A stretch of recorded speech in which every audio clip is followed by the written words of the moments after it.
Today at Harrelson Trumpets, we are going to be playing the GS10 and an HB1 trumpet that came in on trade. So we've got two horns in this review.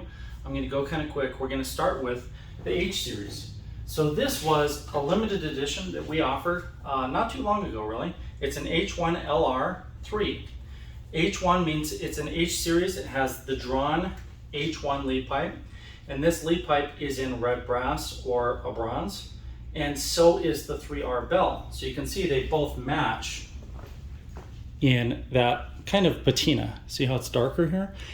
And they're both basically a red brass or bronze. Now, what that does is it increases the efficiency of the standing wave.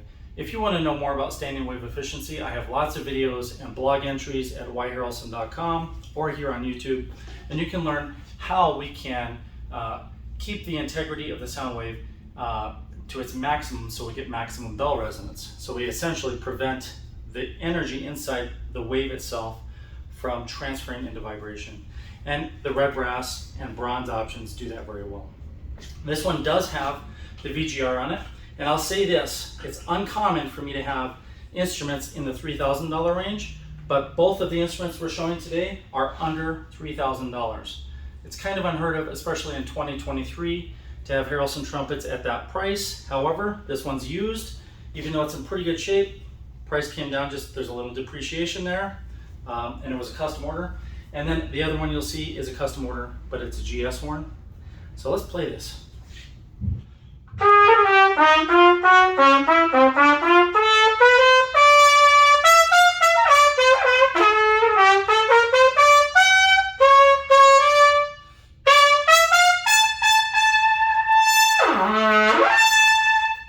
Because it has the VGR, I can easily adjust flexibility, slotting, and airflow and match my impedance to this bell. Now that is a red brass bell. It's actually one of our warmer, nicer sounding bells on the Spectratone yellow.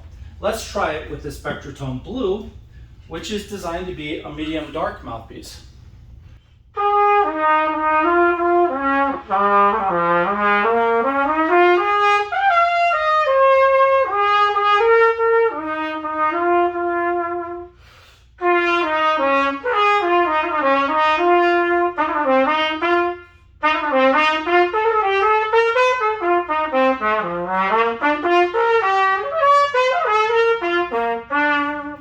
That feels very nice, and again, it is very efficient. This mouthpiece itself is also a red brass, so it's also more efficient. Now that is the H1 series. Again, H1 LR, and that means it's a #1 drawn lead pipe in red brass, and that it has a red brass #3 bell. So now let's switch over to the GS10. The GS10 is a very different instrument. I'll show this one a little closer because it has some features some of you have never seen. It has the full flames finger rings. So you can see there, that thumb ring is a full flames option, and the pinky and the third as well. These have a little suspension system to them. So you can see if I pull on that, it gives a little suspension on both the thumb and the third, which feels kind of nice. So I can hold it like that, or if you have bigger hands, you can hold it like this. And I gave a lot of room for in here. The pinky has a pinky rest, which I feature on many of my trumpets, and the flames version has that as well. This is a drawn nickel lead pipe, and that nickel lead pipe is brand new old stock that I bought from, I don't even remember where, a German manufacturer many years ago. And it was basically kind of hanging out in the drawer for years. And it has a couple little tiny dings in the nickel.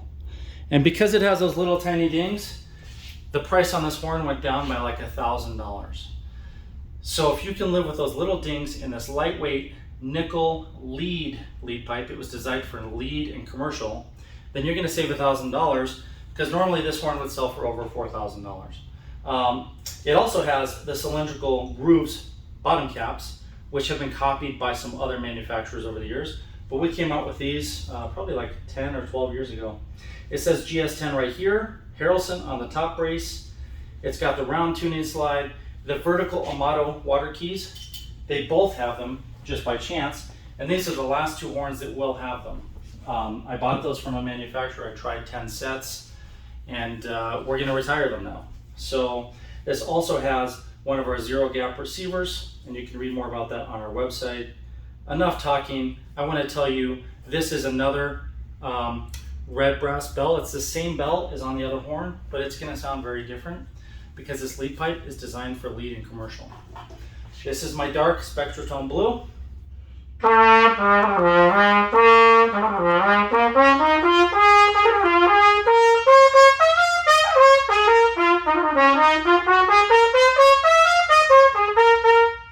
That sounds pretty good. Check out what happens when I put in the Spectratone yellow into the exact same instrument.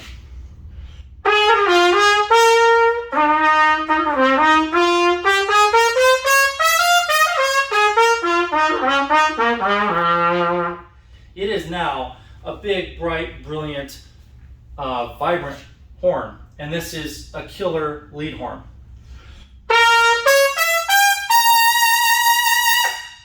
It will peel the paint off the walls, and my ears are literally ringing now because that thing can really just belt out a lot of sound.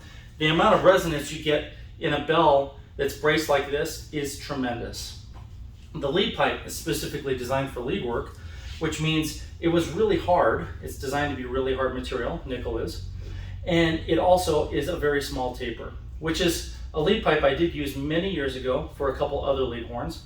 I only had a few of these and I never made any more. We replicate this lead pipe on the Harrelson Summit and Muse. It would be known as the number 3. So it's fairly small and very, very good for lead.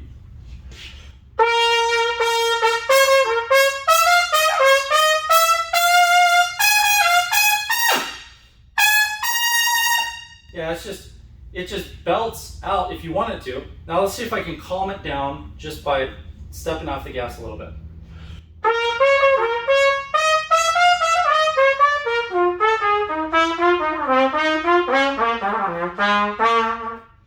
It still has a lot of vibrancy. It still sounds like a lead horn, even when you back off, with a Spectratone yellow. Now the Spectratone red, if you put that in this horn, it's seriously, I think, almost too much. Like you could literally play lead and back off because it's that potent. But with the yellow, it's pretty amazing. The Spectratone red will be coming out in a couple months, so I encourage you to get on Kickstarter and subscribe to my page there.